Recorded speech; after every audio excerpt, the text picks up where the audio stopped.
ఫలానోడు నీ గురించి ఏదో ఆలోచన చేస్తున్నాడంటగా, నీకేదో చేయాలని, నేనేదో చేయాలని అని ఎవడన్నా నీతో అన్నాడు అనుకో, ఏడిచాడు. కొంచెం ఎట్టైనా కాస్త ఆలోచనలో పెట్టంటే వాడి గురించి నేను ఆలోచించేంత సీను వాడికి లేదు. నా స్థాయి వేరు, నా దేవుణ్ణి బట్టి నా స్థాయి వేరు. నేను వాడి గురించి, కోన్కిస్కా గాడి గురించి నేను ఆలోచించేదే. నేను ఆలోచించినా ఏదన్నా అడుగేసినా దానికి ఒక స్థాయి ఉండాలి. దేవునికి స్తోత్రం కలుగును గాక. హల్లెలూయా. అర్థమైంది నేను చెప్పింది? దేవుణ్ణి బట్టి నీ స్థాయిని అర్థం చేసుకో. నువ్వు దేవుణ్ణి బట్టి, మనుషుల్ని బట్టి కాదు, కులాన్ని బట్టి కాదు, మతాన్ని బట్టి కాదు, ప్రభువుని బట్టి నీ స్థాయిని అంచనా వేసుకో. ఇశ్రాయేలుకు ఆధారమై ఉన్నవాడు నరుడు కాదు. ఎస్తేరు, నువ్వు హెల్ప్ చేయకపోతే ఇక మాకు సాయం లేదనుకున్నావా? మాకు తోడై ఉంది ఎవరో తెలుసా? నువ్వు చేయకపోతే మాకు వేరే పక్క నుంచి ఆయన చేస్తాడు. నాకేం భయం లేదు. ఈ రాజు కాదు, ఈ రంగప్ప కాదు, ఈ బాబు ఎవడైనా సరే మమ్మల్ని ఏం చేయలేడు. ఎందుకంటే మాకు తోడై ఉన్నవాడు నరుడు కాదు. అది వాళ్ళ ధీమా. ఈనాటికి కూడా ఇశ్రాయేలు ధీమా అదే. చుట్టూ శత్రు దేశాలు, మధ్యలో ఇళ్ళు. వాళ్ళ గుండె ధైర్యం ఏం తెలుసా? ఎంతోమంది మమ్మల్ని ఉనికిలో లేకుండా చెయ్యాలని శపథాలు చేసి కంకణాలు కట్టి వాళ్ళు పోయారు సర్వనాశనమై. కానీ మా ఉనికి అలా నిలబెట్టాడు మా దేవుడు. తరతరాలుగా మమ్మల్ని నాశనం చేయాలని కుట్రబన్ని దీక్షభూని ఒక్క హిట్లర్ అనేవాడు ఇంచుమించు 60 లక్షల మంది యూదుల్ని చంపాడు. ఒక హిట్లర్ అనేవాడు ఇంచుమించు 60 లక్షల మంది యూదుల్ని. అయినా సరే యూదులు ఇంకా ఉనికిలో ఉన్నారు. హిట్లర్ పోయాడు అడ్రస్ లేకుండా, కానీ యూదులు ఉన్నారు లైన్లో. కాబట్టి ఇప్పుడు కొండలకి భయపడతారా? కొండలో భయపడతావా? కొండలకి ఎవ్వరూ భయపడాల్సిన అవసరం లేదు. అనుమతించిన దేవుడి అడ్డు లేకుండా తీసేస్తాడు. అయితే నువ్వు హృదయం ముందు విశ్వసించి నమ్మాలి. ఈ 3వ పాయింట్. ఇప్పుడు మనస్సు అని మాట్లాడా. ఏంటిది? ఇక్కడే ఉండాల్సిన రహస్యం అంతా.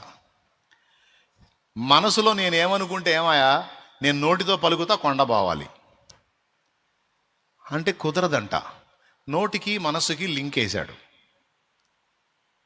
నువ్వేమన్నావో జరగదు, లోపల ఏమనుకున్నావో జరిగిద్ది. లోపల అనుకోవటం, నోటితో అంటూ రెండు ఈక్వల్ కావాలి, అంతే. కొంతమంది ప్రార్థన చేస్తారు, నా దగ్గరికి వచ్చి చేయించుకుంటారు కూడా. నేను ప్రభువా బిడ్డ చాలా కష్టాల్లో ఉంది నాయన, కష్టాల్లో ఉన్నాడు ప్రభువా కనికరించండి. అవునయ్యా, అయ్యా ప్రభువా దేవా, తండ్రి బిడ్డ బాగా బాధపడుతుంది నాయన, బాధపడుతున్నాడు ప్రభువా కనికరించు నాయన.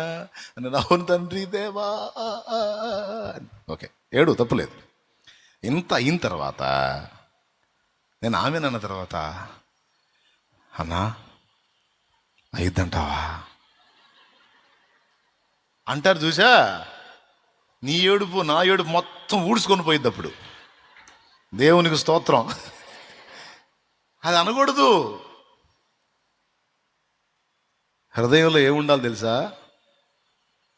నేను ప్రార్థిస్తున్నాను, నాకు సహకారంగా నా దైవజనుడు ప్రార్థిస్తున్నాడు, అదిగో ఆయన నా మీద చేతులు ఉంచాడు, నేను నా తండ్రిని వేడుకున్నాను, నా పాపాలు ఒప్పుకున్నాను, యథార్థంగా దేవుని ముందు సరి చేసుకున్నాను, నా సమస్యని నా ప్రభువునందు విశ్వాసాన్ని బట్టి ఆజ్ఞాపించాను, పోయిద్ది. అది నాతో పాటు దైవజనుడు కూడా ఆజ్ఞాపించాడు. మీరు రోగులుగా నా ముందుకు వచ్చినప్పుడు నేనేమంటాను? చెయ్యి ఏ బలహీనత ఏ సున్నాలు పెట్టిన విడా అంటాను. అంటే ఏమని? తొలిగమని, ఆ బిడ్డను వదిలిపోమ్మని నేను ఆజ్ఞాపిస్తా.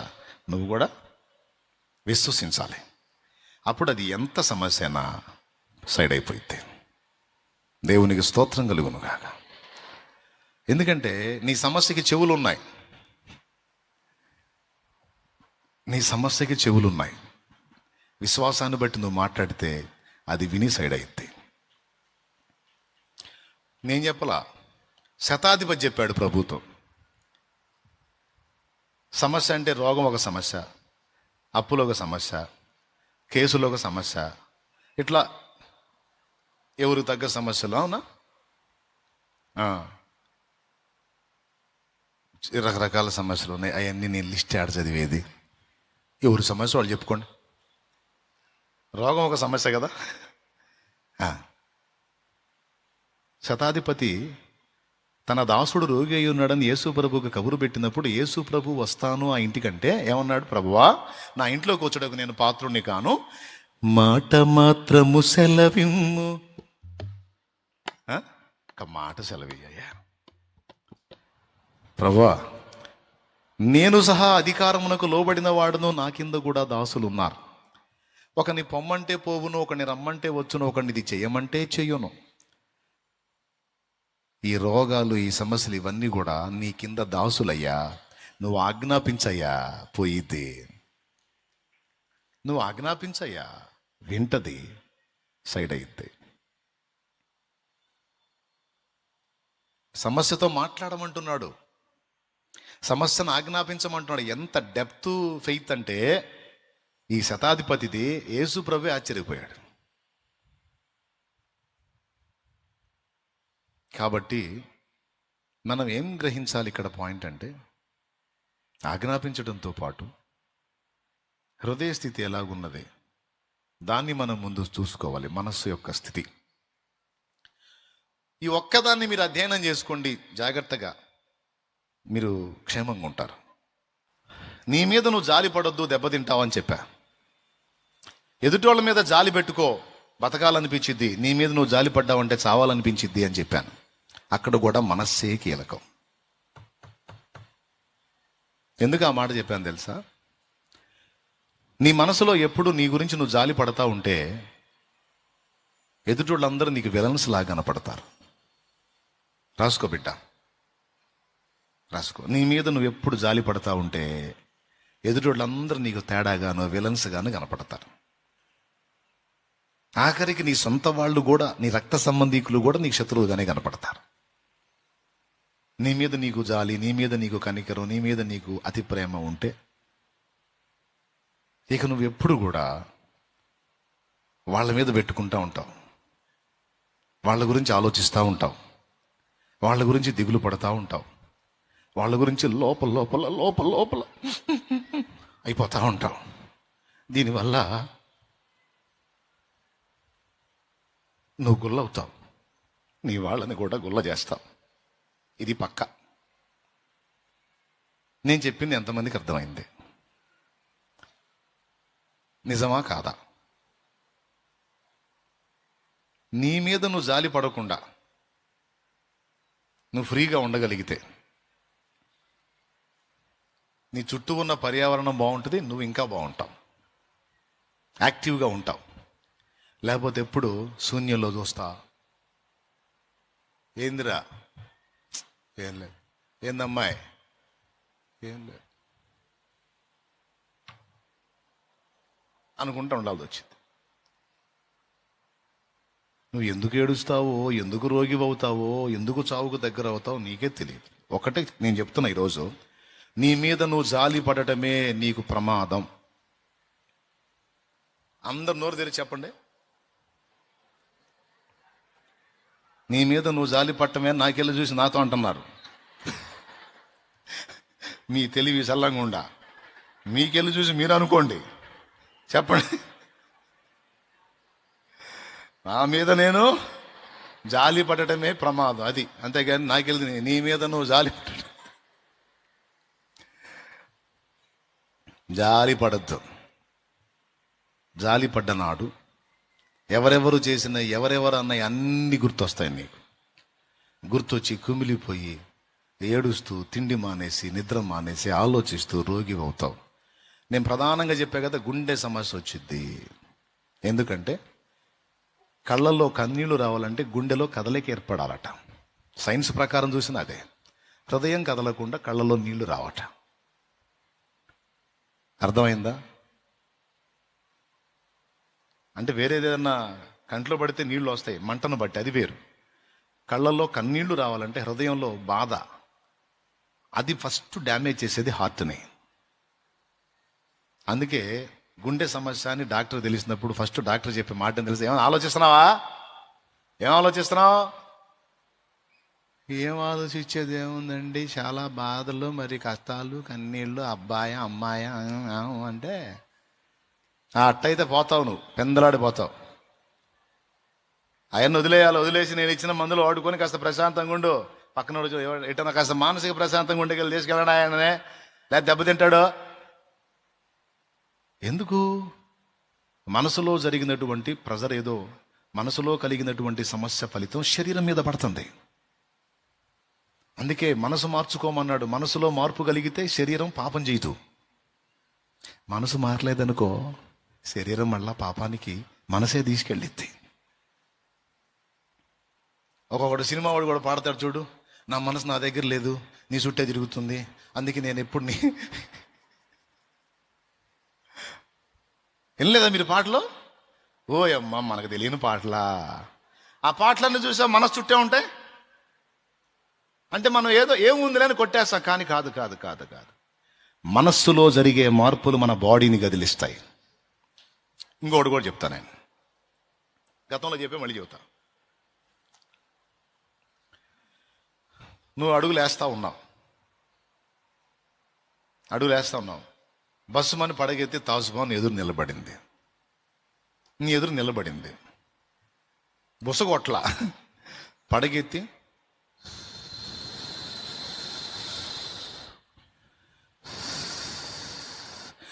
అంటే భయపడచ్చు అల్లా, అంటే భయపడదు అల్లా, అది దాని టెన్షన్తో అది కూడా వీడియో నా ముందుకు వచ్చాడని నా జోలికి వస్తే నేను ఊరుకోను అంటే అది తిరుగుతుంది. అది బాగా వినండి. అప్పుడు నీ కండిషన్ నేను చెప్పనా? ఎవరు లేరు నీ పక్కన, సింగిల్గా ఉన్నావు నువ్వు పురుషుడైనా సరే సింగిల్గా ఉన్నావు నువ్వు. అది పడగెత్తి నీకు దగ్గరలోనే ఉంది, జస్ట్ ఒక మీటర్ ఎడంలో ఉంది. అప్పుడు నీ కండిషన్ ఏంది? పరిగెత్తితే వెంటబడిద్దాము, ముందుకెళ్ళటానికి అది ఉంది. అవునా? అది బాటలో నిందు బాని ఇట్లా నువ్వు అడుగు కదిలిస్తే అంది. అప్పుడు నువ్వు కథలో ఇక అక్కడే ఉంటావు. బాగా విను. బాగా ఒక 15-20 కిలోమీటర్ల స్పీడ్తో పరిగెత్తితే ఎంత దడ వచ్చిద్దో అంత దడ నువ్వు పరిగెత్తకుండానే అక్కడే వచ్చింది. నీకు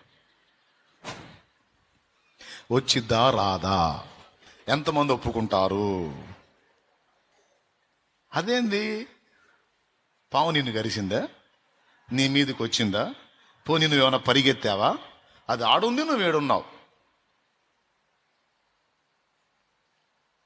మరి నీకు అంత దడ ఎందుకు వచ్చింది? చల్లటి పైరగాలు దోలుతున్నా చెమట్లు దిగ్గారుతుంటాయి. అది పోయిందాకా చెమట్లు దిగ్గారితే కారతే కారం, చెమట్లు గారితే కారం. చెయ్యి కూడా గెలిచో.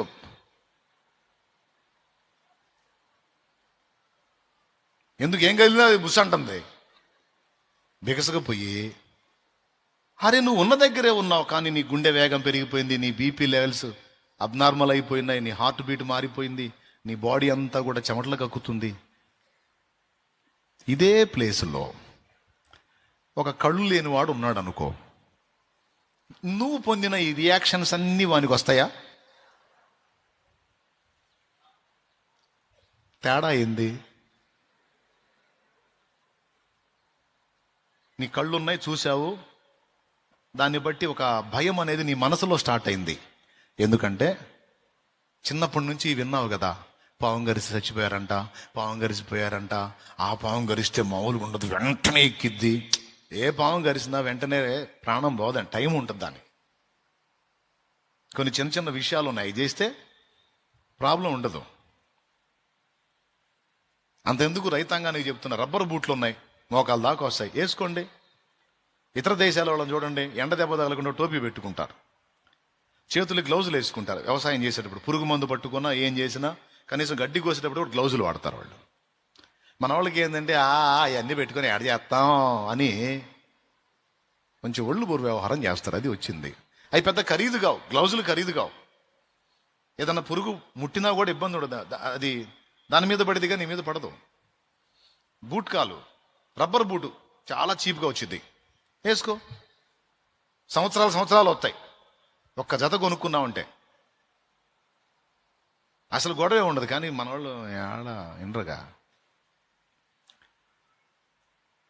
సరే పాము కరిసిందండి అంటే టైం పట్టిద్ది, వెంటనే ప్రాణం పోదు. కానీ చిన్నప్పటి నుంచి విన్నాగా అట్ట కరిసిందో లేదు చచ్చిపోయాడు, కరిసింది పోయాడు, కరిసింది పోయాడు, కరిసింది. ఇక అది కరవగానే ముందు వచ్చే డౌట్ ఏంది, కరిసినప్పుడు ఇప్పుడు నేను పోవాలి కదా, ఇప్పుడు బాడీకి విషం ఎక్కిద్ది కదా. ఏం లేదండి, అవకాశం ఉంటుంది. విషసహిత పాములు కరిసినా కూడా కొంత టైం ఉంటుంది బతకడానికి. క్షణాల్లో చనిపోరు, టైం ఉంటుంది. కానీ మనం చిన్నప్పటి నుంచి విన్నాం పాము ఎంత డేంజర్ అనేది, దాని విషం ఎంత డేంజర్ అనేది. అదంతా మన బ్రెయిన్లో స్టోరేజ్ అయి ఉంది, మన మనస్సులో. ఎక్కడుంది అందరు చెప్పండి, ఎక్కడుంది? రైట్, మనసులో గూడు కట్టుకుంది. ఆ గూడు కట్టుకున్న ఆలోచనలన్నీ ఒక్కసారిగా బయటికి వచ్చి పాము నిన్ను గర్వలా పాడలేదు, అక్కడే ఉంది, అది అక్కడే ఉంది. దాని ప్రాణం కోసం అది ఉంది, ఈ నన్ను ఏం చేస్తాడో అని. నీ ప్రాణం కోసం నువ్వు ఉన్నావు. పాముకి దాడే, నీకు దాడే. కానీ నీ బాడీలో ఎన్ని మార్పులు వచ్చినాయి ఒక్కసారి ఊహించు. చాలా వేగంతో పరిగెత్తిన వాడికి గుండె కొట్టుకున్నట్టు నీ గుండె కొట్టుకుంది. అదే వేగంతో పరిగెత్తిన వాడికి చెమటలు పట్టినట్టు నీకు చెమటలు పట్టినాయి. కళ్ళు బయర్లు గమ్మటం, తిరగటం, నీరసం రావటం, లో బీపీ అన్నీ వస్తాయి అక్కడ. ఎందుకు ఇలాంటి మార్పు ఎలా వచ్చింది? అదే సన్నివేశం కళ్ళు లేనివాడికి ఎదురైతే వాడికి ఎందుకు రాలేదంటే నేత్రాలు లేవు కనుక పామును చూడలేడు. పామును చూడకపోతే టెన్షనే లేదు. అంటే టెన్షన్ తెప్పించింది ఏంది? కళ్ళు చూసినాయి, బ్రెయిన్ తనలో ఉన్న ఆలోచనలన్నీ ఓపెన్ చేసింది, మనసులో ఒక ఆందోళన కలిగింది. మనసులో కలిగిన ఆందోళన బాడీ మీదకి వచ్చింది.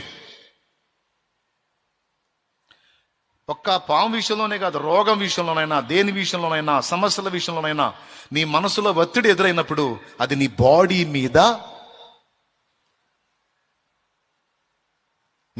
మీద వ్యక్తమవుతుంది. అది ఇప్పుడు అర్థమైందా? అందుకే అన్నిటికంటే ముందు మనసుని నివాళించుకొని మానసిక ఒత్తిడిని తగ్గించుకోవాలి. మానసిక ఒత్తిడి, మనసుని ఒత్తిడికి గురి చేస్తే ఆ ఎఫెక్ట్ ఆర్గాన్స్ మీద పడిద్ది, అంతర్గత అవయవాల మీద పడిద్ది. హోమియో తత్వశాస్త్రాన్ని చదివా నేను. శరీరంలో వచ్చే చాలా రోగాలకి మనసులో కలిగే మార్పులే కారణం అంటాడు. అందులో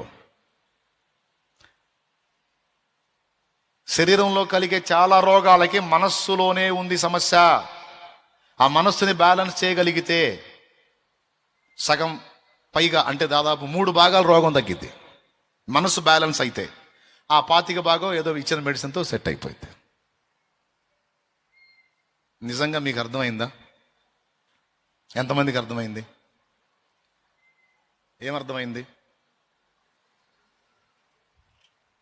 కాబట్టి వికృతమైన ఆలోచనలు నీ మనసులోకే వస్తాయి.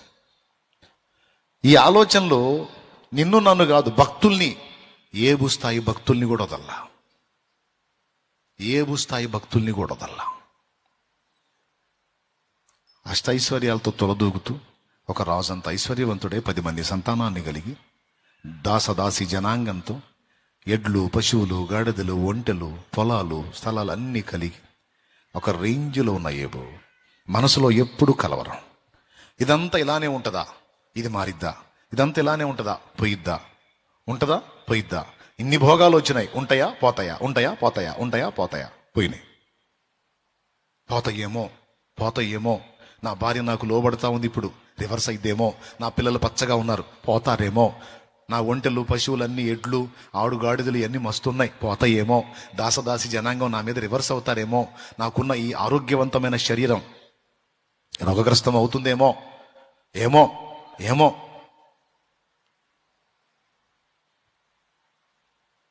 కొంతమంది ఇందులోనే బతుకుతారంటే